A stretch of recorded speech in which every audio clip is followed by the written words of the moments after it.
Dans la Bible, nous avions deux Pâques, la Pâque juive et la Pâque chrétienne. Et ça fait que les gens ne font pas la différence. Mais il y a une grande différence. La Pâque juive a été instituée à la suite du sacrifice des agneaux.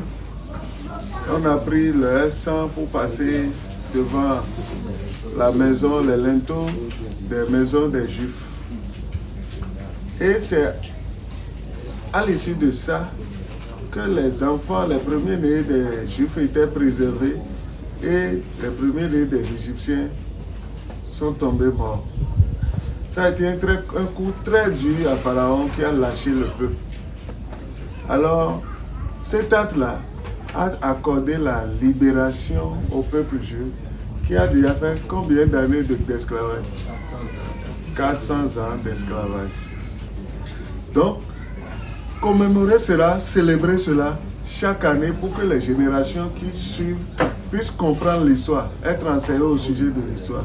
Donc quand on demande pourquoi vous fêtez ça, chaque juif devrait comprendre que notre peuple a été libéré de l'esclavage de l'Égypte. C'est cette fête-là qui se célébrait jusqu'à la naissance de Jésus et jusqu'à ce que Jésus ait commencé son ministère, jusqu'au sacrifice de Jésus. Jésus a choisi ce même moment pour inaugurer une nouvelle Pâque. C'est la Pâque chrétienne. La Pâque juive a lieu un samedi, alors que la Pâque chrétienne a lieu un dimanche. Ça fait le dimanche suivant. Ça, c'est la première différence. Christ est l'agneau de Dieu qui ôte le péché du monde. L'agneau pascal leur a empêché la mort, n'est-ce pas? Christ nous empêche l'enfer. Comment? Christ a été immolé et il est ressuscité le dimanche. C'est parce qu'il est ressuscité le dimanche que nous célébrons la Pâque le dimanche. Je vais vous expliquer. Quand l'agneau est immolé, son sang est versé pour faire le sacrifice. L'esprit de la mort a survolé, n'est-ce pas? Et n'a plus tué les enfants là-bas. Les premiers-nés sont sauvés. Mais toute maison qui n'avait pas ça, les premiers-nés sont tombés morts. Dans le cas ici, quand le peuple est venu sur la terre promise déjà bien installée, il continuait à célébrer la Pâque. Et chaque année, il est désigné le grand souverain sacrificateur qui doit aller devant le peuple pour présenter le péché du peuple à Dieu. Il y a cette pratique-là qui est venue après. Et quand il présente le péché du peuple, il faut qu'il revienne vivant. Vous me suivez? Il faut qu'il revienne vivant. S'il ne revient pas vivant, ça veut dire que Dieu n'a pas accepté le sacrifice. Il va dans le lieu très saint avec le sang d'un animal pour le pardon des péchés du peuple et pour le pardon de ses propres péchés. Quand il tombe, il meurt là-bas, personne ne peut aller le rechercher. C'est pour ça que quand il va, on lui attache le corde au pied avec des clochettes pour voir s'il vit encore. Et s'il ne vit plus, on tige. Le peuple est alors dans la tristesse parce que ces péchés ne sont pas pardonnés et ils doivent attendre qu'on désigne un autre souverain sacrificateur.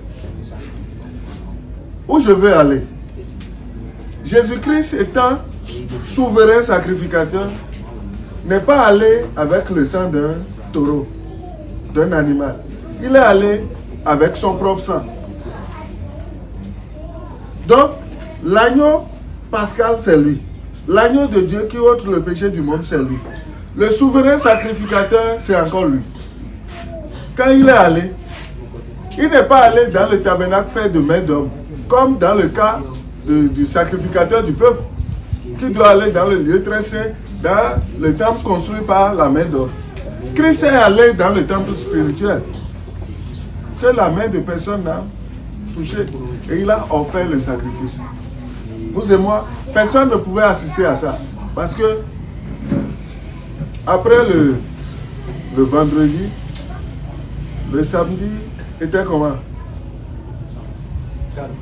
Calme, sombre. Hein? Calme, sombre.